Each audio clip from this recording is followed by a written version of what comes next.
Hey guys, I wanted to go back over the Islamic caliphates with y'all, but I wanted to do it in a different way. We're going to do one of these with China, so this kind of gives y'all an idea of what you're going to be expected to do when we do this later on.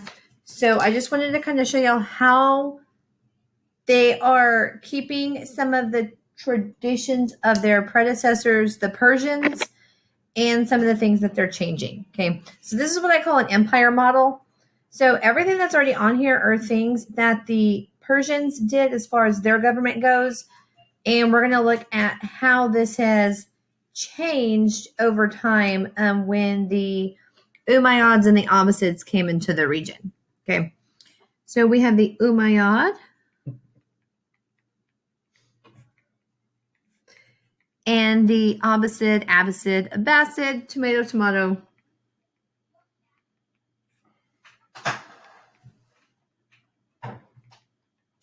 Okay, so first let's look at government system.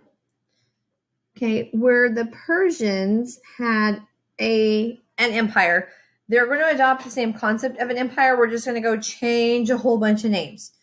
Okay, so instead of a Shah, they are going to have an Imam or a Caliph, depending on. And then as far as capital cities go, remember the Umayyads are going to have their capital in Damascus. The Abbasids, when they take over, are going to move the capital to Baghdad.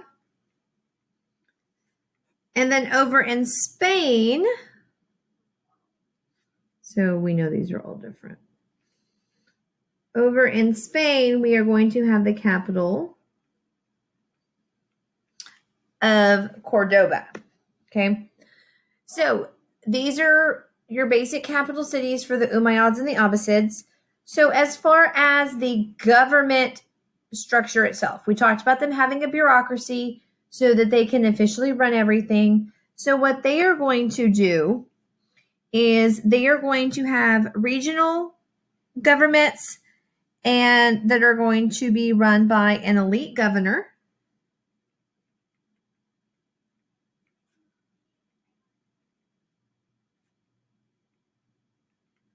Like I said, and they're going to be run by an elite governor who are going to swear allegiance to your caliph. I'm going to write this on both sides because you have regional governments all over the empire.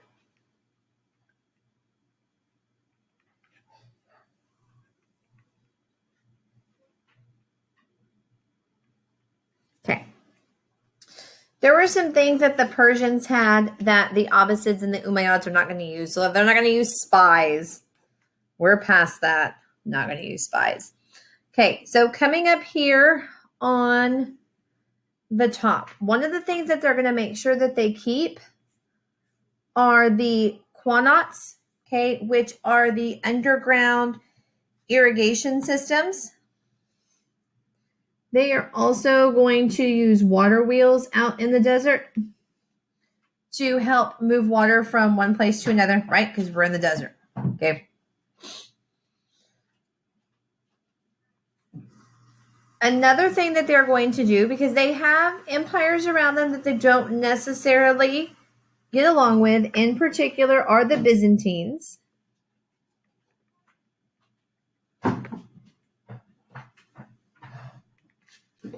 And the Byzantines are going to carry on the Roman traditions. They're what's left of the Roman Empire. We're going to look at them later as they're existing at the same time, but they're over in Europe. So one of the things that they would do, because they didn't like them, 9 times out of 10, they didn't like them. Here's my little sword. They would go raid the Byzantines. But whenever they needed to trade with them, things would be fantastic. And it's like, oh, hey, how's it going? Then they'd go back to fighting again. So other characteristics to make sure that we are aware of that are going on in this empire. Okay, we start to see slavery. The thing with slavery in the Umayyads and the Abbasids, typically these were people who owed a debt to the government, who were prisoners of war that they captured while they were fighting another region. Slaves could earn their freedom once they paid off their debts. And also, it is against religious law for a Muslim to be enslaved by another Muslim. So this would also cause a lot of conversion to Islam. So, like I said, this is why it's not typically their own people that they enslave. They would bring other people in. All right. We talked about this in class, but this is also the golden age of Islam.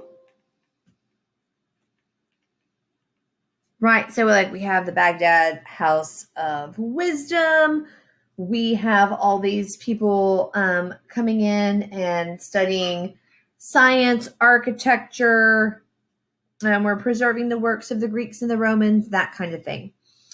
As far as status for women, this is where they start to adopt some of the traditions of the ancient Greeks.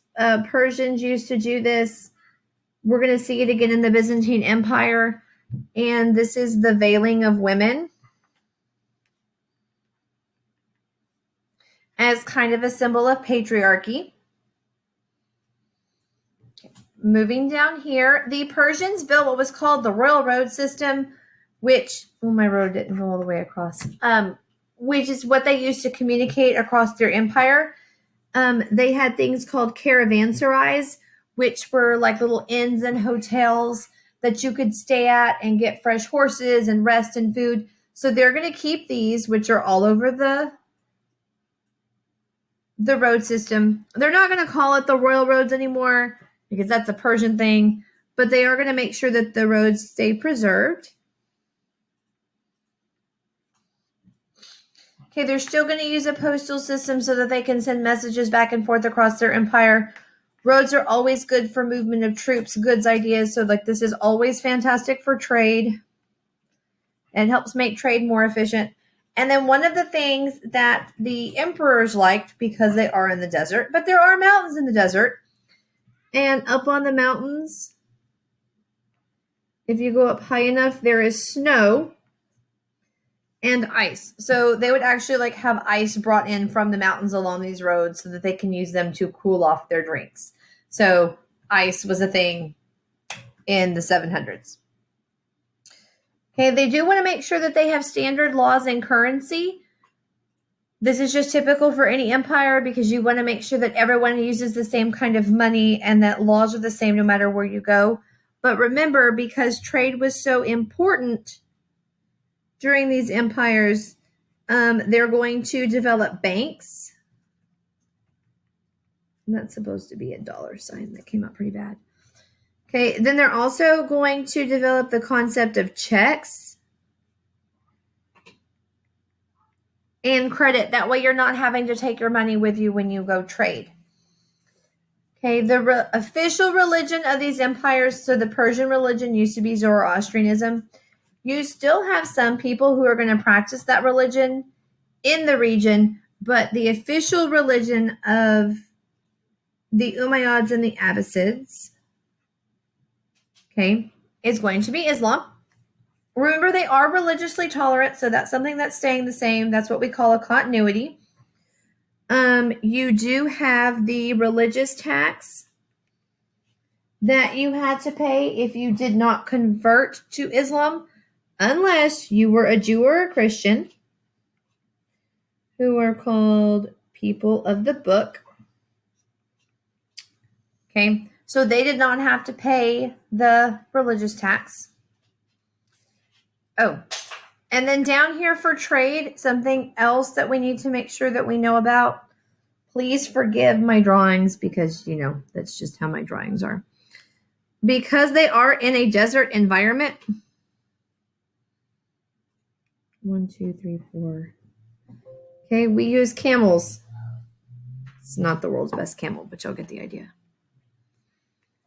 Okay, we're using, scooted over. We are using camels to get through the desert. And then that's going to help tie into the trans-Saharan trade system, which goes through Africa.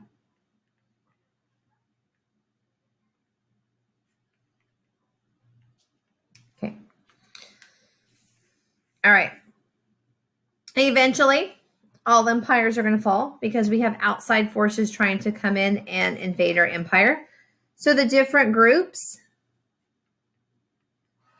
that put pressure on the Umayyads and the Abbasids, we're going to have the Mamluks, who were down in Africa, who were former slaves who put pressure and are going to kind of like encroach from the south. We have the Seljuk Turks,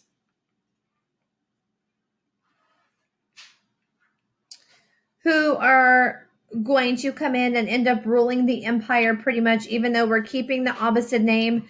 The Seljuks are going to be the ones in charge. We are going to get the Crusaders from Europe, who are going to come into the region to fight the Crusades in 1095. We are also going to get, in the east, China. The Abbasids start to push east towards China, but they end up losing at the Battle of Talas River, and so that stops their expansion east. So they do have conflicts with China, and then ultimately the group that is going to lead to their collapse are the Mongols. Okay, so this is just, like I said, just to kind of give y'all, I wish I could zoom this out a lot better, but I can't. Giving you an overview of the Umayyads and the Abbasids, just a different way to go over it besides the chart. And this is something that we're going to do later when we get to China and look at how they stayed the same and then what they're changing from previous dynasties.